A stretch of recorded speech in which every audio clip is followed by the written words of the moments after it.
Well, hello everybody and welcome to Jeff's Baking Blog. Today I'm going to make some hazelnut and almond biscuits or cookies with a little bit of chocolate chip in, and then some of them will be dipped in chocolate as well. It's a very simple recipe and doesn't take much time at all once you've got all the ingredients ready. So I'd start off with preheating my oven to 180 Celsius, that's 160 Celsius with a fan, 350 Fahrenheit, and I've lined a couple of baking trays with parchment paper, and I also have a piping bag ready to pipe the batter onto the baking tray. So for the ingredients I have 100 grams of hazelnuts, which I have chopped quite fine, but they're still grainy, in my spice grinder. Now there is a little thing to mention here: if you grind it too much it becomes a bit of a paste like that, and I did that with some of mine. It doesn't matter in this recipe because it will all break down when it's mixed, but to avoid that, if you put some of your icing sugar in with the hazelnuts when you grind them, then it shouldn't form a paste in quite the same way. Of course, if you can buy hazelnut flour or ground hazelnuts, so much the better. So that's 100 grams of that, which is actually 1 cup. Then I have 50 grams, half a cup of ground almonds as well. I have 300 grams, which is 2 1/4 cups of plain flour. 170 grams, which is 12 tablespoons of icing sugar. Sorry, it is 1 cup plus 5 tablespoons of icing sugar. Sorry about that. 170 grams icing sugar, 1 cup, 5 tablespoons. I have 170 grams, which is 12 tablespoons of softened unsalted butter. And I have half a teaspoon of salt to add in later. I have the seeds from 1 vanilla pod. If you can't get a vanilla pod, then you could add maybe up to a teaspoon of vanilla extract. I have 80 millilitres, 1/3 of a cup of milk. I have 2 medium eggs, that would be large in the USA. Then to go into the biscuits, I have 80 grams of chocolate chips, which I've chopped up a little bit smaller. I don't want them too large. And that works out about 6.5 tablespoons. And then to dip later, I have 200 grams, which is 1 cup of dark chocolate. So the first thing to do is to mix the butter with the sugar. And so I'll put those ingredients into the bowl of my stand mixer.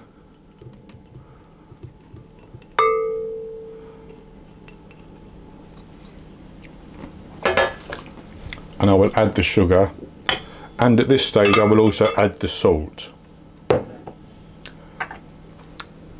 Now this is going to make a mess if I turn the mixer on high speed, so I'm going to have it on the lowest speed possible until the icing sugar has been incorporated a little bit.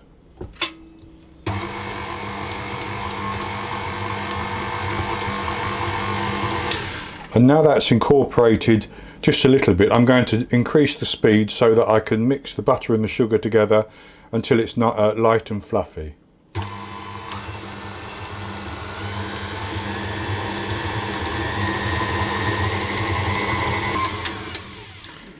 So with that mixed in, I'm going to add about 1 of the eggs, and I'll also put in my vanilla at this stage as well, and I'm going to mix that and get that combined.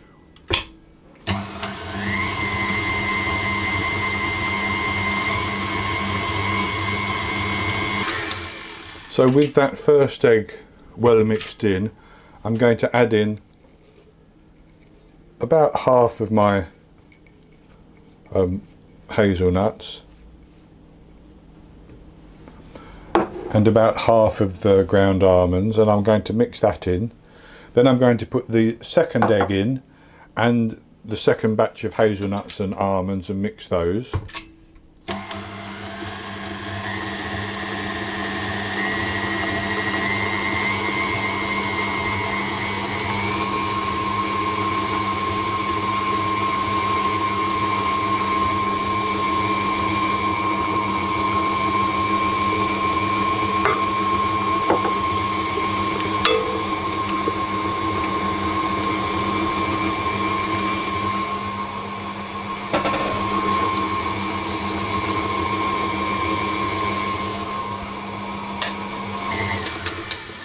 So then I'm going to add in about half of the flour, and I'm going to do that a bit at a time, and then as that's mixing I'm going to add in half of my milk, then I'll put the other half of the flour and the other half of the milk in.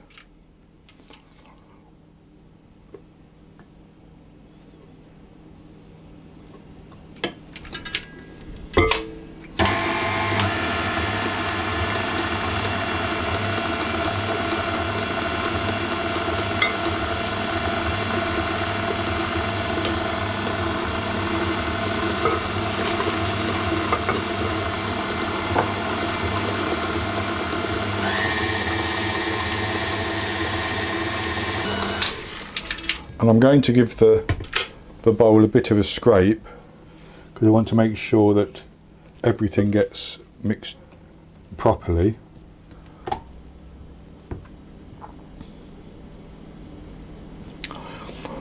And at that stage I'm going to add in my chopped up chocolate chips as well and mix those in.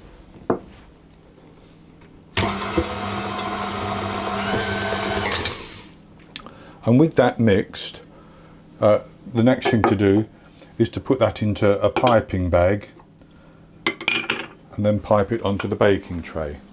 So I have my piping bag in a beaker. It just makes it easier to put the mixture in. So I'll just give it a stir to check that the chocolate is reasonably well mixed through, and then scoop it up, put it into the bag.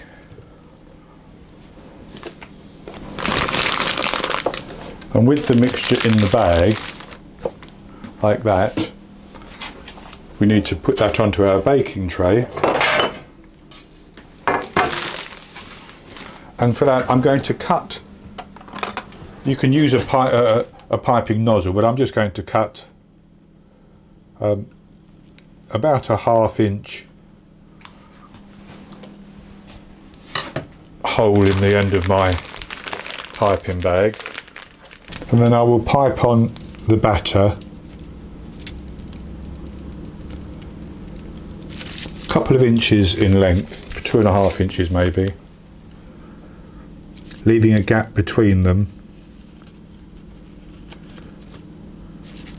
And with the piping of the batter on the baking trays, I've got more batter left, so I will do more batches afterwards.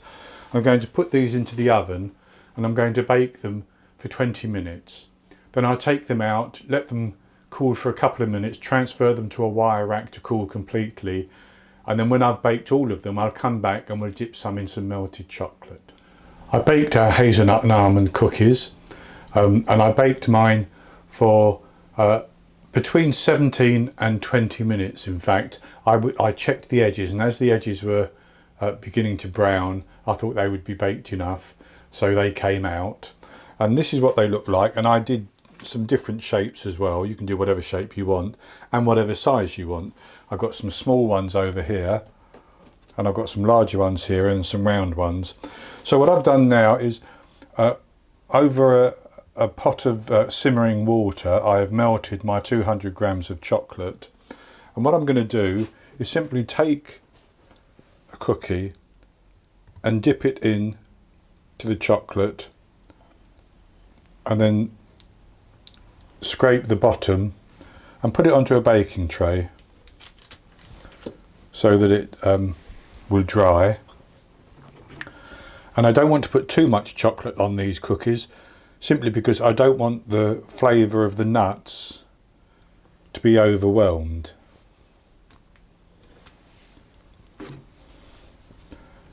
You can put as much or as little as you want on, basically.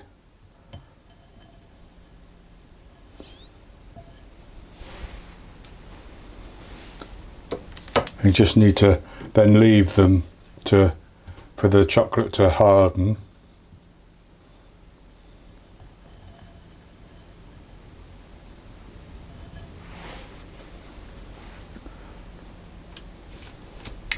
So I'll continue to do that, and then I'll come back and we'll have a taste. So I've let the chocolate set on the biscuits, and this is what they look like. As I only covered sort of half or a third of each one, and I left quite a few plain. And so what I'm going to do is I'm going to taste one of the plain ones, simply because I want to make sure I get to taste the hazelnut.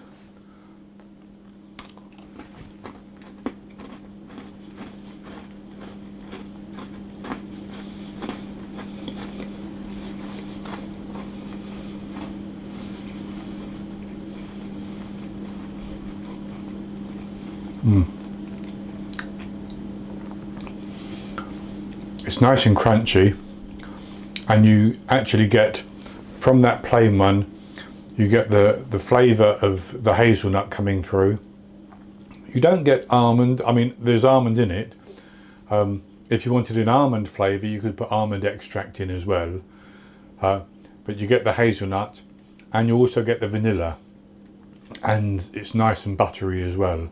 So these are a very good cookie, and then with the chocolate in as well, it makes it even better. So that's going to be it for this recipe. I hope you've enjoyed it, and if you have, please give me the thumbs up below the video and click to subscribe to my YouTube channel. In the top right hand corner of the screen there will be an eye that you can click on, which will take you to the recipe, and I'll put a link for it below the video as well. And then I'll be back with another recipe in the very near future. So until then, happy baking.